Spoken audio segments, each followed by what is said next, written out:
Salam, salam sejahtera, saudara yang dikasihi Tuhan. Senang bisa berjumpa lagi di akhir pekan hari ini, hari Sabtu, tanggal 22 Februari 2025. Mari kita mempersiapkan hati kita, kita berdoa sebelum membaca firman Tuhan.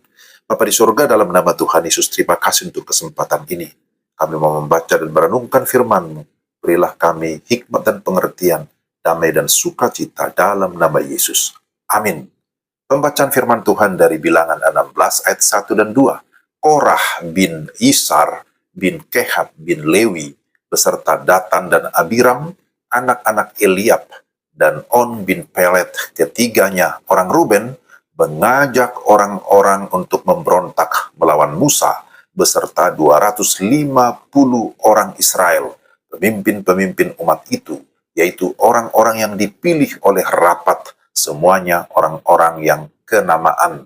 Demikian Bilangan 16 ayat 1 sampai 2, dan tema kita hati-hati dengan pemberontakan. Saudara-saudari yang dikasihi Tuhan, kita semua pasti pernah menghadapi situasi di mana kita merasa tidak puas dengan pemimpin atau aturan yang ada. Kadang kita merasa lebih tahu, lebih pantas, dan lebih layak dari mereka yang berwenang. Tetapi bagaimana sikap kita seharusnya menurut firman Tuhan?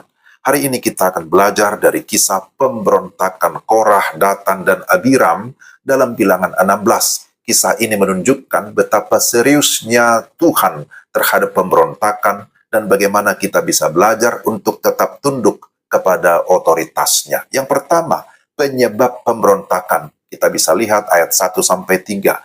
Korah, Datan, dan Abiram adalah pemimpin yang merasa tidak puas dengan kepemimpinan Musa dan Harun. Maka mereka berkumpul mengerumuni Musa dan Harun, serta berkata kepada keduanya, "Sekarang cukuplah itu. Segenap umat itu adalah orang-orang kudus, dan Tuhan ada di tengah-tengah mereka. Mengapakah kamu meninggi-ninggikan diri di atas jemaah Tuhan?" Bilangan 16 ayat 3. Apa penyebabnya yang menjadi penyebab pemberontakan mereka? Pertama, kesombongan dan iri hati. Korah ingin memiliki posisi imam seperti Harun. Dia merasa layak untuk mendapatkan kedudukan yang lebih tinggi. Yang kedua, ketidakpuasan terhadap otoritas Allah. Korah dan pengikutnya tidak menyadari bahwa kepemimpinan Musa dan Harun berasal dari Allah, bukan dari ambisi pribadi mereka. Dan yang ketiga, pengaruh yang buruk. Korah tidak hanya memberontak sendirian, tetapi dia juga mempengaruhi 250 pemimpin Israel untuk ikut dalam pemberontakan itu. Hal ini menunjukkan betapa mudahnya pemberontakan menyebar jika hati tidak dijaga. Jadi ini yang pertama, bahwa seseorang memberontak karena kesombongan, iri hati, ketidakpuasan, dan juga mau dipengaruhi oleh pengaruh yang buruk. Yang kedua, hukuman atas pemberontakan.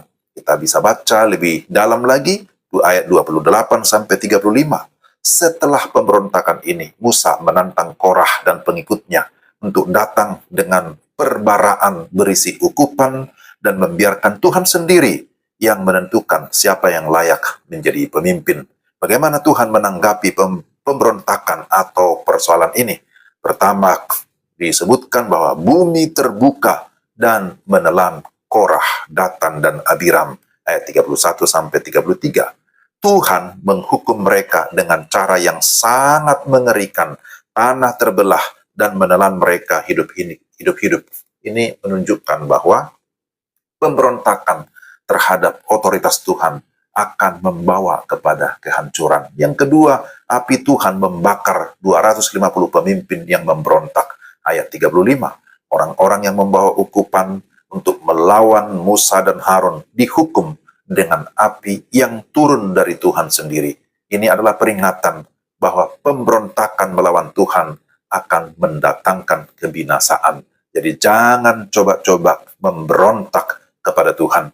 Dan yang terakhir, ketiga, pengampunan tetap tersedia terhadap pertobatan. Di tengah murka Tuhan, Harun bertindak sebagai perantara. Harun mengambil ukupan dan berdiri di antara orang mati dan orang hidup. Ayat 47-48. Ini adalah gambaran Kristus yang berdiri sebagai perantara bagi kita di hadapan Allah. Seperti Harun, kita juga dipanggil untuk menjadi perantara melalui doa dan kasih bagi mereka yang masih hidup dalam dosa. Sebagai hasilnya, tulah pun berhenti. Luar biasa bagaimana Tuhan bekerja. Ketika ada pertobatan, maka sesungguhnya di sana juga ada pengampunan, ada belas kasihan.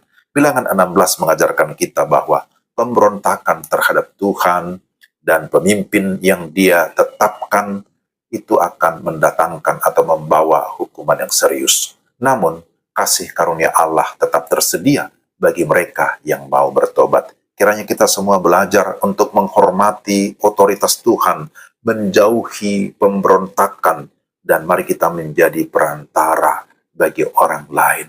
Mari kita menjadi pembawa damai dimanapun kita berada. Mari kita berdoa. Tuhan, terima kasih untuk renungan hari ini.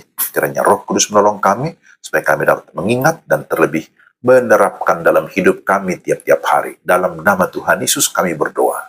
Amin. Demikianlah renungan kita hari ini. Tuhan memberkati Bapak, Ibu, dan saudara sekalian. Selamat berakhir pekan. Salam.